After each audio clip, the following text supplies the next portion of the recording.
بسم الله الحمد لله كبجمتوتا جالتمتوتا بلين كيا duraan dursee assalaamu alaykum warahmatullahi wabarakaatu kanatti aan sodaan akkuma beekamu inshallah sagantaan teenya kanarraan tana oofnu suuratul falaq inshallah namoota haaretataniif yaadichi xiqqaa tokko warrootni haaretatan darsii dabarsinee jirra kanaaf suuraa faatihaa suuratul naas dabarsinee turre kanaafu irra deebitanii isinis barakiyon deesan jechuudha darsi dabarsinee jechuudha kanaaf buleen kiyya warroonni qaraatan akkuma itti gammaddan rabbiitii abdii qabna kanaaf arraantanas suuratul falaq eega barattanii booda obboleeyyan keessan warree carraa akkanaa hin argatin hedduutu jira kan carraa akkanaa kana hawwaa turan jechuudha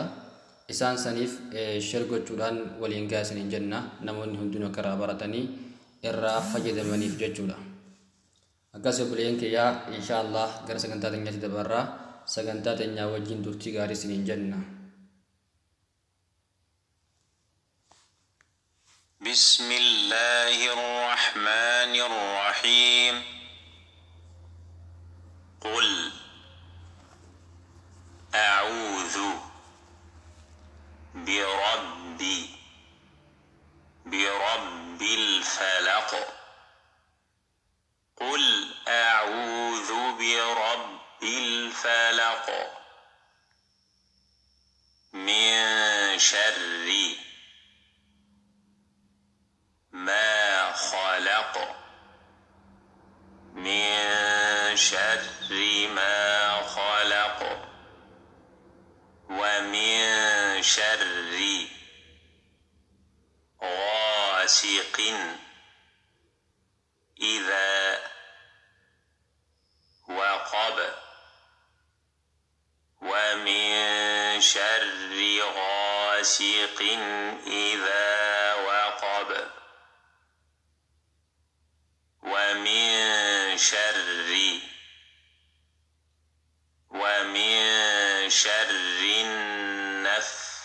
النفاثات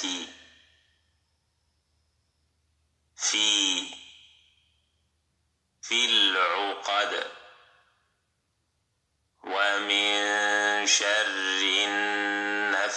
النفاثات في العقد ومن شر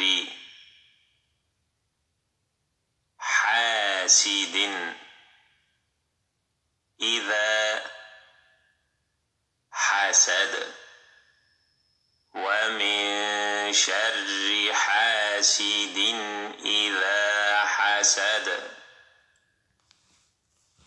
الراف سرت دابنا خناف بلين كيا أكيد تجمدن إجر بيتي أبدي كونا خنافو أكو ماجي وروني أران تنامو channel خناف سارتاتن سجنتات إنيا يرو هندن هردفو داف channel خنا subscribe وجوين دكتنا سنين جنة أكسوما أكو مانجي نموت هدون خان هيرين بيجرا بافتة أمو أستاذوان خلتين إنسان هرفي قرسيسوان برنجرف وروتا كاسي سنيف هدوتا كفايدا حالا خنان warroota keessan waan hedduu fayyaduuf obboleeyyan kiyya hundummaan keessanuu waliif share gootanii gara beektaniin akka irraa waliif qoodan jechuudha maaliif namoonni nama tokkoon harfii quraanaa takka gahee suwaaba guddaadha qaba